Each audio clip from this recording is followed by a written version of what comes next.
ജപ്പാനെതിരെയുള്ള മത്സരശേഷം ഏറ്റവും വലിയ ഹീറോ എന്ന് പറയുന്നത് കാർലോ ആഞ്ചലോട്ടി ആയിരുന്നു. കാരണം കാർലോ ആഞ്ചലോട്ടിയുടെ തീരുമാനങ്ങളൊക്കെ ശരിയായൊരു രാത്രിയായിരുന്നു അത്. കാരണം സെക്കൻഡ് ഹാഫിൽ അദ്ദേഹം നടത്തിയ സബ്സ്റ്റിറ്റ്യൂഷൻസ് വിജയിക്കുന്നു, അദ്ദേഹം കൊണ്ടുവന്ന ആൾ തന്നെ ഗോളടിക്കുന്നു.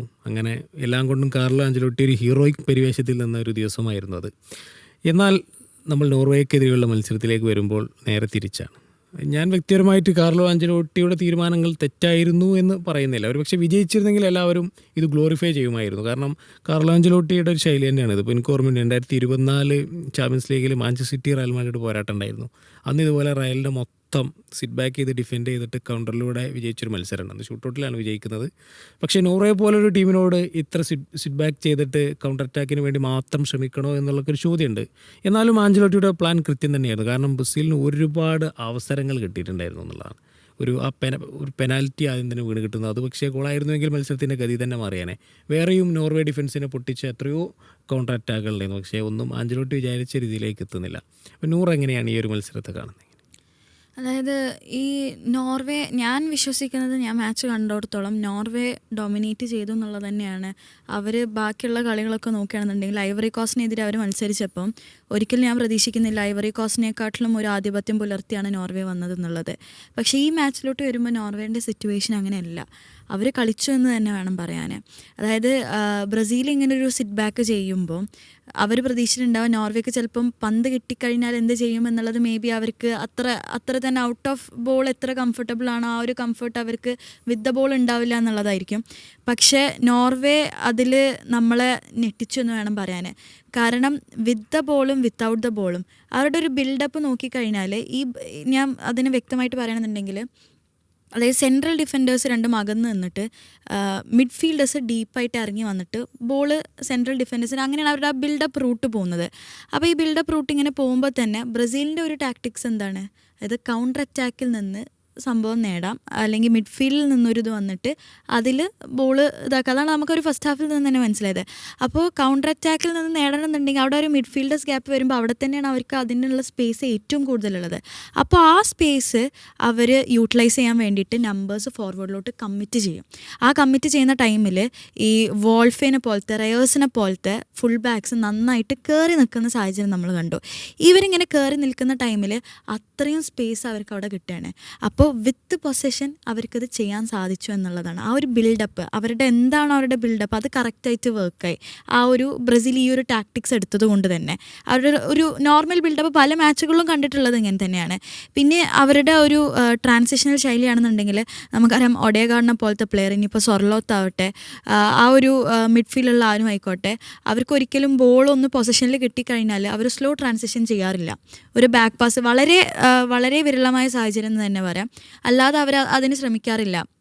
എത്രയും പെട്ടെന്ന് ഭയങ്കര ഡയറക്ഷനിലാണ് നോർവേൻ്റെ ഈ ഒരു വേൾഡ് കപ്പിലെ ഫുട്ബോൾ.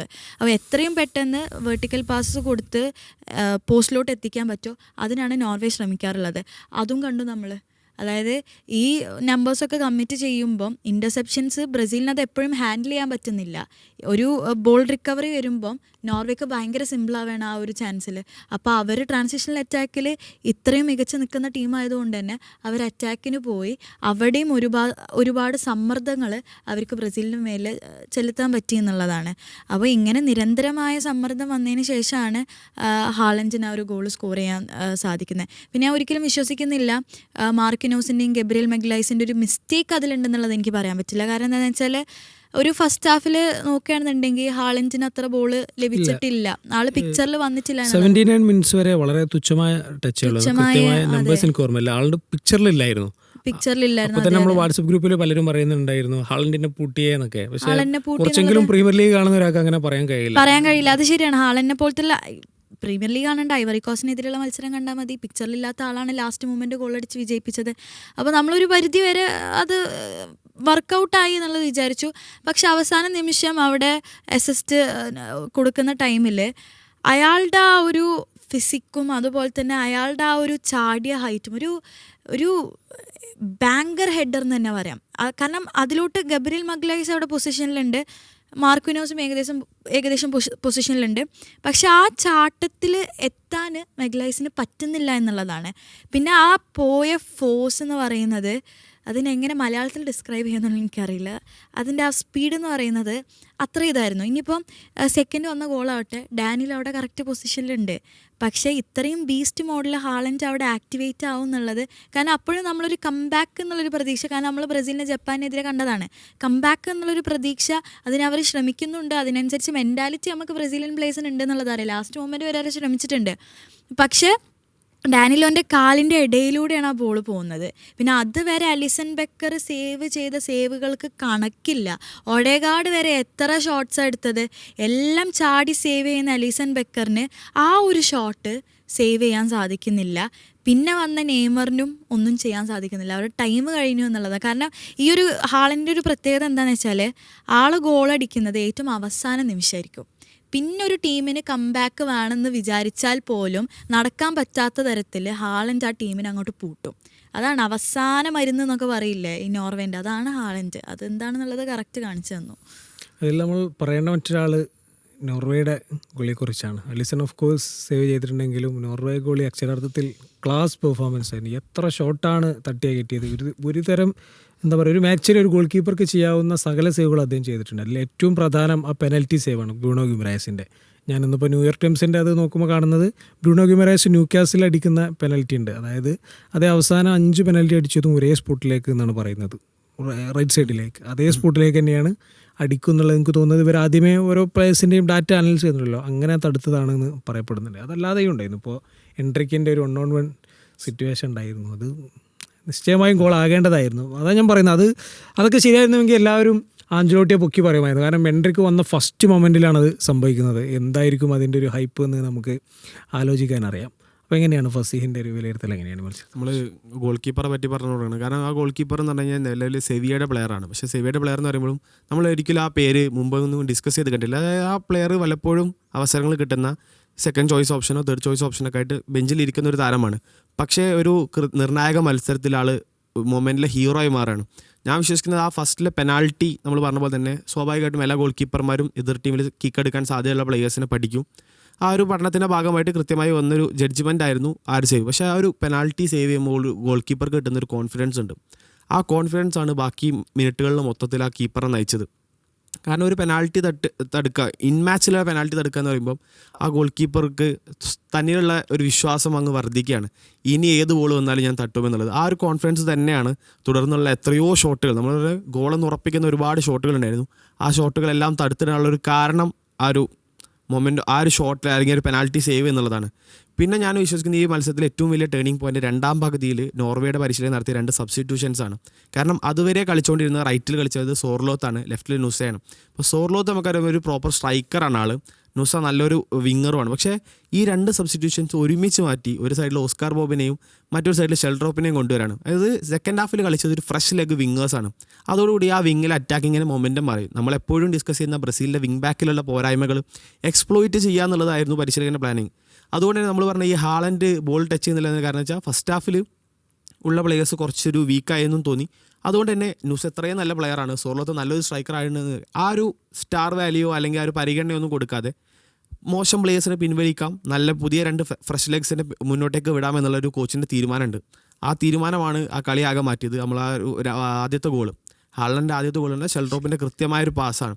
അപ്പം അവിടെ ഹാളൻഡ് ഉണ്ടാവുമെന്നുള്ള വിശ്വാസം ആൾക്കുണ്ട്, ഏതൊരു പ്ലെയറിനുണ്ട്. അപ്പം അവിടേക്ക് പന്തെത്തിക്കുക എന്നുള്ളതാണ്. ഒരു മൊമെൻറ്റ് മതി ഹാളൻഡിൻ്റെ കളി മാറ്റാൻ. നമ്മളെപ്പോഴും നമ്മൾ ഈ പ്രീമിയർ ലീഗ് കാണുന്നവർ പ്രത്യേകിച്ച്, അല്ലെങ്കിൽ ഒരു ചാമ്പ്യൻസ് ലീഗ് ഹാളൻഡിൻ്റെ മത്സരങ്ങൾ കാണുന്നവർ എപ്പോഴും പറയുന്നൊരു കാര്യമാണ്, ഒരു മൊമെൻറ്റ്, ചെറിയൊരു മൈന്യൂട്ട് സെക്കൻഡ്, ഒരു ഫ്രാക്ഷനിൽ ഹാളൻഡിൻ്റെ മുന്നിൽ നമ്മൾ കണ്ണടച്ചോ ഹാളൻഡ് അതിനുള്ളൊരു പണിഷ്മെൻറ്റ് നൽകിയിരിക്കുമെന്നുള്ളത് അത് കൃത്യമായിട്ട് നമ്മൾ കണ്ടു. ഒരു ചെറിയ മൊമെൻറ്റിൽ അതൊരു ഗോൾ ഉണ്ടാക്കുന്നു. ആൻഡ് നൂറ് പറഞ്ഞ പോലെ തന്നെ അവസാന മൊമെൻറ്റിൽ ഹാളൻഡ് അടിച്ചു കഴിഞ്ഞാൽ പിന്നെ നമ്മൾ തളരുകയാണ്. അത് അടിക്കുന്നത് നമ്മളല്ലേ ഓങ്ങി അടിക്കുക എന്ന് പറയുമ്പോൾ അത്രയും ശക്തമായൊരു അടിയാണ് അടിക്കുന്നത്. അതിൽ ആ ടീം മൊത്തത്തിൽ ഡൗൺ ആവുകയാണ്, മെൻറ്റാലിറ്റി ഡൗൺ ആവുകയാണ്. പക്ഷേ പിന്നീടും ബ്രസീലുകാർ ട്രൈ ചെയ്യുന്നുണ്ട്. ആ ട്രൈ ചെയ്ത് വീണ്ടും ഒരു അവസരം ഇങ്ങനെ ക്രിയേറ്റ് ചെയ്ത് വരുമ്പോഴേക്കാണ് 90-ാം മിനിറ്റിലെ രണ്ടാമത്തെ ഗോൾ വരുന്നത്. അതോടുകൂടി തീരുന്നു. പക്ഷേ എന്നിട്ടും 11 മിനിറ്റിൻ്റെ സമയം, വലിയൊരു ഇഞ്ചുറി ടൈം, 7 മിനിറ്റിന് ഇഞ്ചുറി ടൈം കിട്ടുന്നു. ആ 7 മിനിറ്റിൽ ട്രൈ ചെയ്യുന്നുണ്ട്, അതിലങ്ങനെ ഒരു പെനാൽറ്റി വീണ് കിട്ടുന്നുണ്ട്. നമ്മളീ പറഞ്ഞ പോലെ ആദ്യത്തെ ഒരു പെനാൽറ്റി ഒരുപക്ഷെ ഗോളായിരുന്നെങ്കിൽ കളിയുടെ മൊമെൻറ്റം ഇതുപോലെ ആവുകയില്ലായിരുന്നു. കാരണം ഒരു ഗോളിൽ പിന്നിൽ പോകുമ്പോൾ നോർവേക്ക് ഈ രീതിയിലൊന്നും കളിച്ചാൽ പോരാ എന്നുള്ളൊരു തോന്നൽ വരും.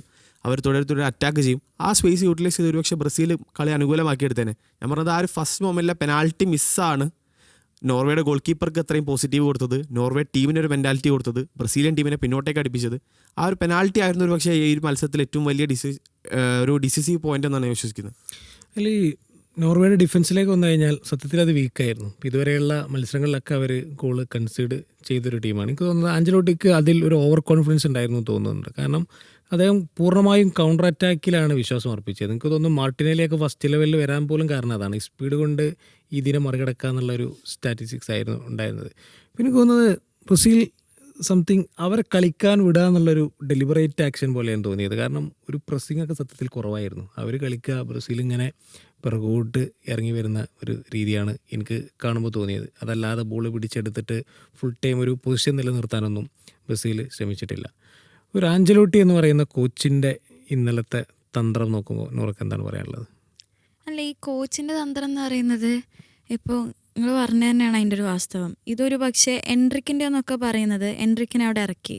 എൻട്രിക്ക് ചിലപ്പം എൻട്രിക്കിൻ്റെ ഒരു പെർഫോമൻസ് വേറൊരു മാച്ചിൽ ഇങ്ങനെ ആവില്ല. അങ്ങനെ ഒരു പ്രഷർ സിറ്റുവേഷനിൽ ഒരു ബോൾ ലഭിക്കുമ്പം ഈ മാച്ചിലുള്ള പോലെ ആവില്ല എൻട്രിക്ക് മറ്റ് മാച്ചുകളിൽ പെരുമാറിയിട്ടുണ്ടാവുക. അപ്പോൾ അതൊന്ന് ഗോളായി മാറിയിരുന്നെങ്കിൽ ആ മാച്ച് കംപ്ലീറ്റ്ലി മാറും. പിന്നെ എൻട്രിക്ക് എന്ന് പറയുന്ന പ്ലെയറിൻ്റെ മെൻറ്റാലിറ്റി തന്നെ അവിടെ മാറും. ആൾ വീണ്ടും ഗോൾ സ്കോറിങ്ങിലോട്ട് പോകുന്ന രീതിയിൽ കാര്യങ്ങൾ പോകും. അപ്പോൾ ഇത് നമുക്ക് കോച്ചൊരു 50-50 എന്നുള്ളത് നമുക്ക് പറയാം.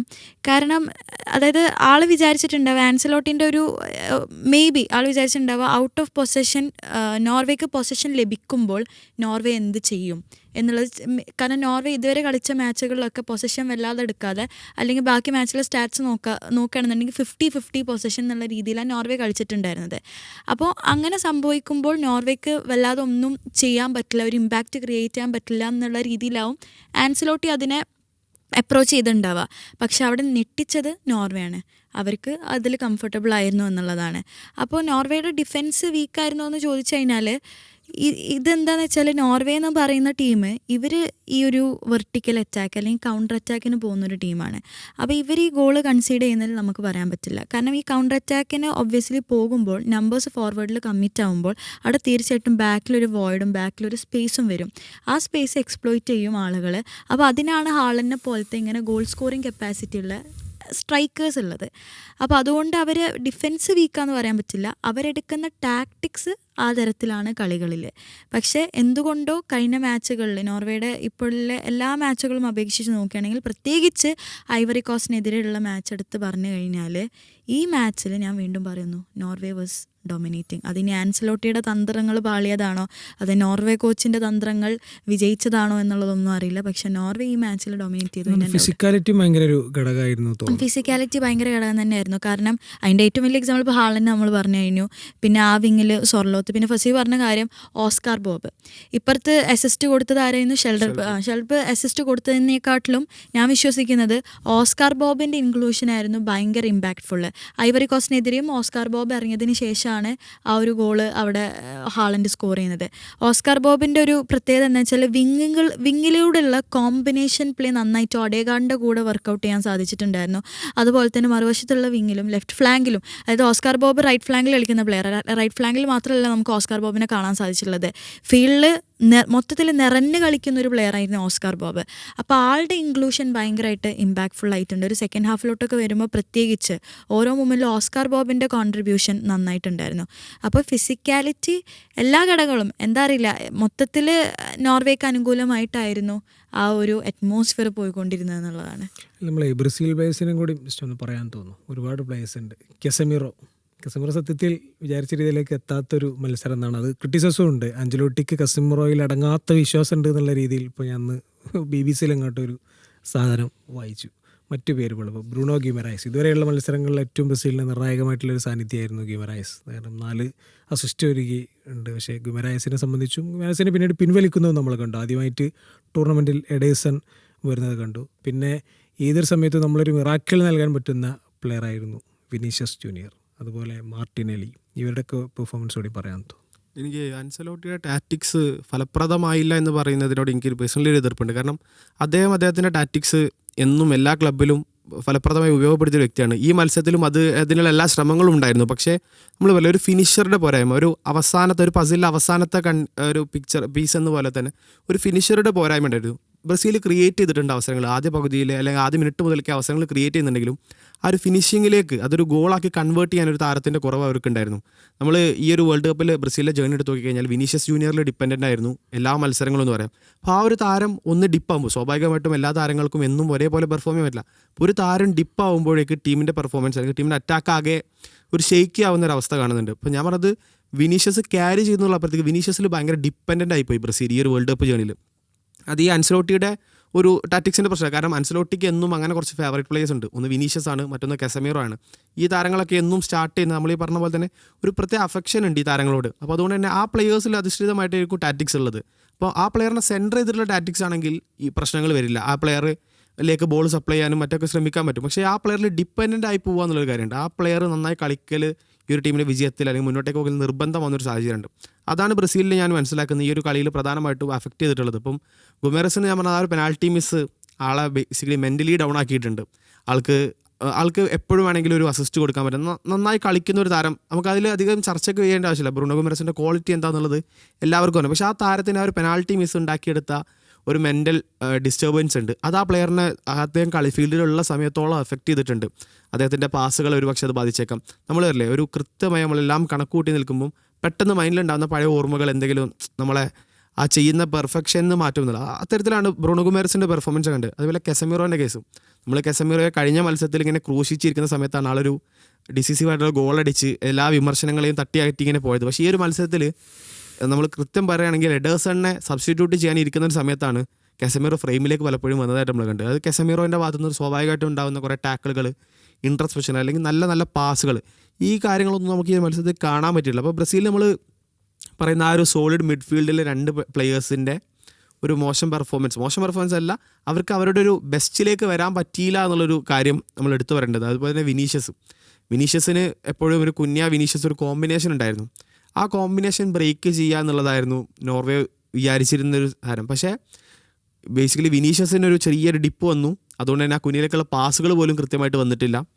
പിന്നെ കുഞ്ഞിയെ പിൻവലിക്കുന്നു, കാര്യങ്ങളൊക്കെ നമ്മൾ കണ്ടു. അപ്പോൾ അതായത് ഒരു പ്ലെയറിൻ്റെ ഒരു മോശം ഡിപ്പാണ് ബേസിക്കലി ഞാൻ കണ്ട ഈ ഒരു ബ്രസീലിയൻ അറ്റാക്കിൻ്റെ ഒരു ഡൗൺഫാളിന് കാരണം. പിന്നെ ഞാൻ പറഞ്ഞ പോലെ നേരത്തെ ഒരു സെൻറ്റർ പോയിൻ്റ്, ഒരു അറ്റാക്കർ, ഒരു പ്രോപ്പർ സ്ട്രൈക്കറുടെ ഒരു കുറവ് ആ ടീമിൽ ഉണ്ടായിരുന്നു. അതൊരു പക്ഷേ പരിഹരിക്കപ്പെട്ടിരുന്നെങ്കിൽ നന്നായി സ്കോർ ചെയ്ത് ബ്രസീൽ കംഫർട്ടബിളി വിജയിക്കാവുന്ന ഒരു മത്സരമായിരുന്നു ഇത്. ഏതായാലും ഞാനും പറഞ്ഞതിന് തന്നെ യോജിക്കുകയാണ്. കാരണം ബ്രസീൽ ആദ്യ പകുതിയിൽ ഒരുപക്ഷെ നോർവേക്ക് ഡോമിനൻസ് എന്ന് പറയുമെങ്കിലും ഞാൻ പറയുന്നത് ബ്രസീലായിരുന്നു ബോൾ കിട്ടുമ്പോൾ ഏറ്റവും അപകടകാരികൾ ബ്രസീലായിരുന്നു. കാരണം അത് അവരോട് കൃത്യമായിരുന്നു. പക്ഷേ സെക്കൻഡ് ഹാഫിലാണ് ബ്രസീൽ ഒന്ന് പിന്നോട്ടും പോയതെന്ന് എനിക്ക് തോന്നുന്നത്. പിന്നെ നെയ്മറിൻ്റെ ആ ഗോളും നെയ്മറുടെ വരവൊക്കെ നമ്മൾ പറയാത്തത് നമ്മൾ ഓൾറെഡി മറ്റൊരു ഡിസ്കഷൻ എടുത്തതുകൊണ്ടാണ്. പക്ഷേ ഞാൻ പറയുന്നത് ബ്രസീൽ ആരാധകർ നിരാശരാകേണ്ട. തിരിച്ചു വരാത്ത ഒരു ദൂരമൊന്നും ബ്രസീലുണ്ട് ഞാൻ വിചാരിക്കുന്നില്ല. കാരണം still one of the best പ്ലെയേഴ്സുള്ള രാജ്യമാണ്. സാധാരണ ബ്രസീൽ എല്ലാ വർഷവും വേൾഡ് കപ്പ് തീരുമ്പോൾ ഒരു ബലിയാട് ഉണ്ടാവും, കോച്ചിനെ പുറത്താക്കുക എന്നുള്ളത് അവിടുത്തെ ഒരു സ്റ്റൈലാണ്. പക്ഷേ എനിക്ക് തോന്നുന്നു ബ്രസീൽ ഓൾറെഡി ഈ വേൾഡ് കപ്പ് പ്രതീക്ഷിച്ചിട്ടില്ലായിരുന്നു. അതുകൊണ്ടാണ് കാർലോ ആഞ്ചലോട്ടിക്ക് നേരത്തെ 2030 വരെ കോൺട്രാക്റ്റ് നീട്ടി കൊടുത്തിട്ടുണ്ട്. കാരണം ഒരു ലോങ് ടൈം പ്രൊജക്റ്റിലൂടെ മാത്രമേ ഇത് രക്ഷപ്പെടുത്താൻ പറ്റൂ. അപ്പോൾ തീർച്ചയായിട്ടും ബ്രസീലിൽ പ്രതിഭകൾ വന്നുകൊണ്ടേയിരിക്കും. ആ പ്രതിഭകൾ ഉപയോഗപ്പെടുത്തി ബ്രസീലിന് വീണ്ടും ലോക ഫുട്ബോളിൻ്റെ സിംഹാസനത്തിലേക്ക് തിരിച്ചു വരാനാകട്ടെ എന്ന് ആശംസിക്കുന്നു.